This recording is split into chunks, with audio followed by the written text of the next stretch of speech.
2018, the African Institute for Mathematical Sciences Teacher Training Program, TTP, began its journey in Rwanda, supported by Mastercard Foundation, with the ambitious goal of improving learning outcomes in mathematics and science for secondary school students.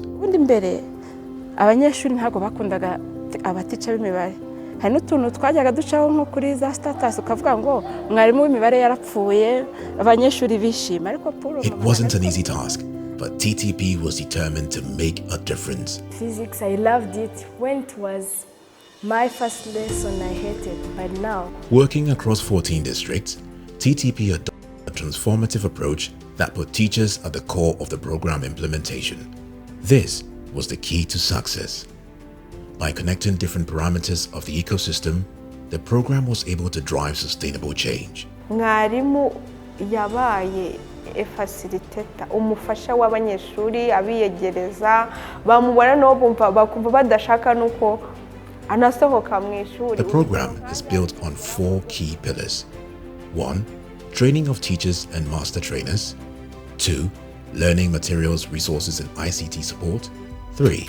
Public engagement and outreach. And 4. Evidence generation for policy dialogue. We have asked AIMS researchers to join us to collect the data that can show really the impact of the AIMS Rwanda teacher training program across the district.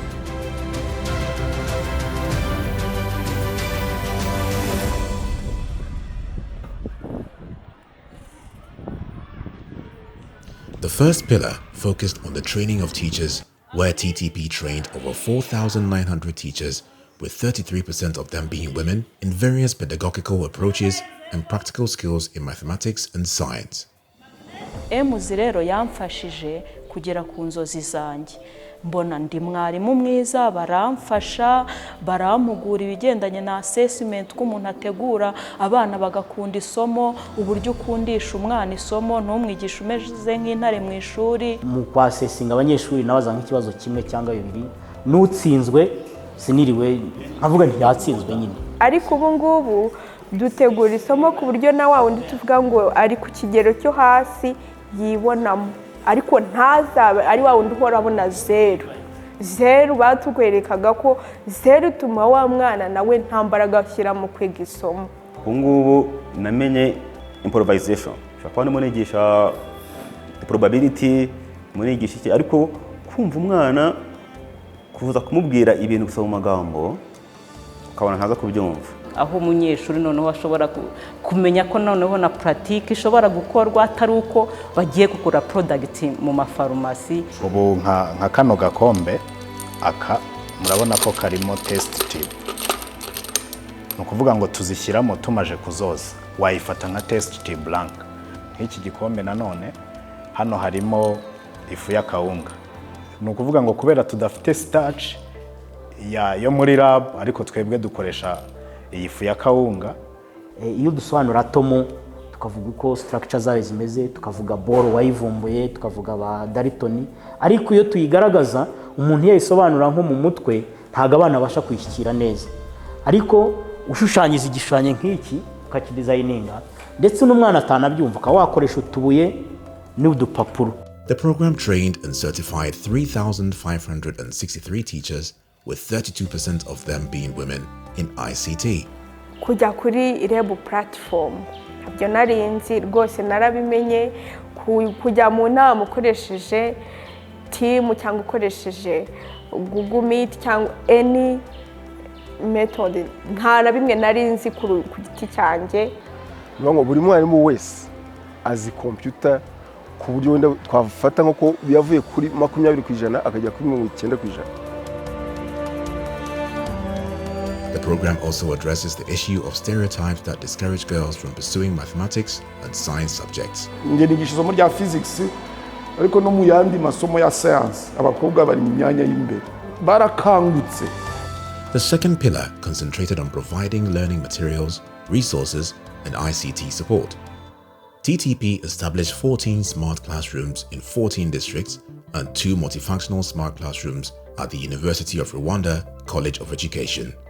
TTP also delivered 135 science kits to schools, with an additional 65 to be distributed during the second academic term in 2023. We are very thankful for the science kit you have provided to us.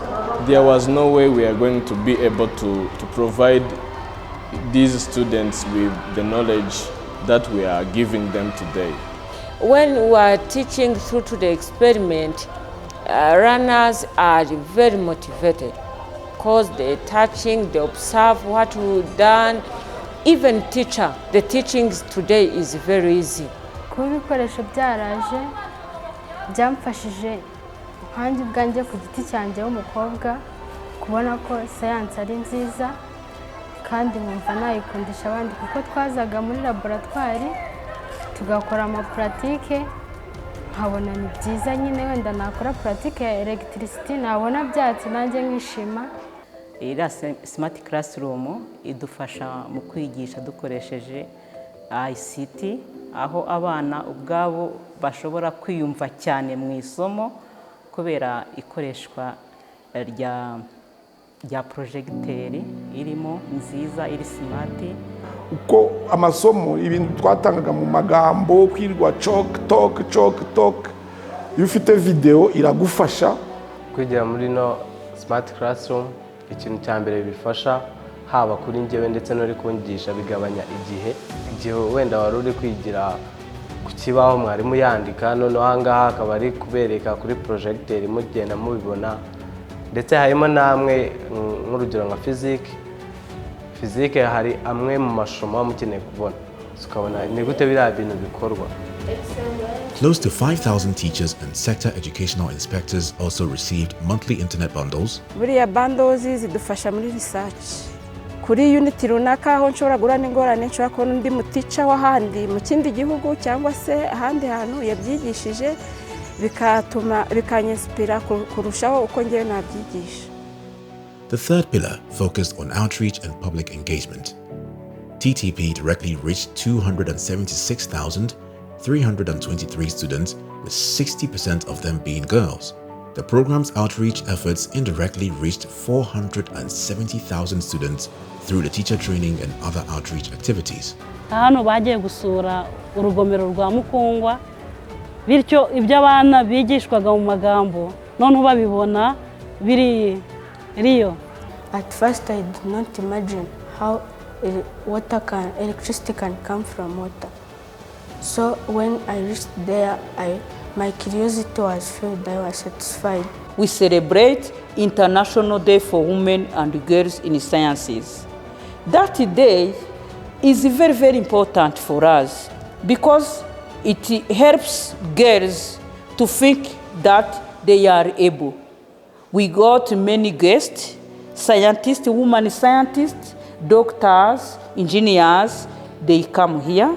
Rwanda will host for the first time the Pan-African Mathematics Olympiad here in Rwanda in May of this year, where we are expecting more than 20 countries to attend this competition of mathematics.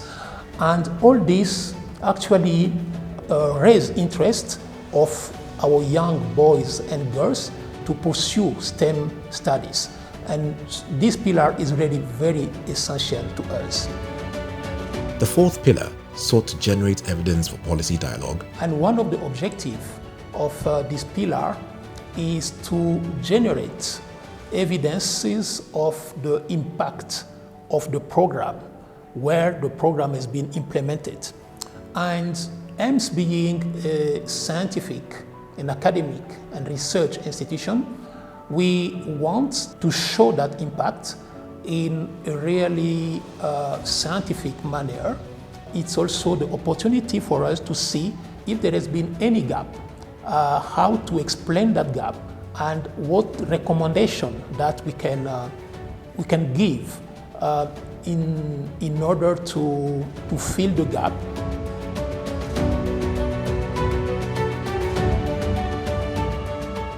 It's my great pleasure to recognize our partners, our major partners who have really joined hands with aims in this very important program. First of all, the government of Rwanda, through the Ministry of Education and also the Rwanda Education Board, who greatly facilitated the way we are implementing the program across the country. We are also very grateful to the MasterCard Foundation, who is the founding partner of EMS Teacher Training Program. And also I want to appreciate and to recognize the University of Rwanda, specifically the College of Education, for being such a committed partner for EMS Teacher Training Program, an academic partner for our implementation.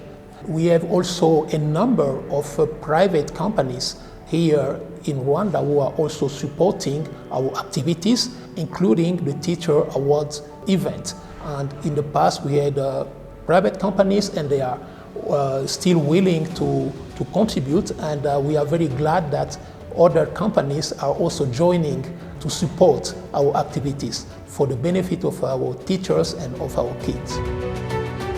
The Teacher Training Program by African Institute for Mathematical Sciences and MasterCard Foundation is making an enormous impact on Rwanda's educational landscape. By providing top-notch training, resources, and support to teachers, TTP is empowering the next generation of learners. And that is just the beginning.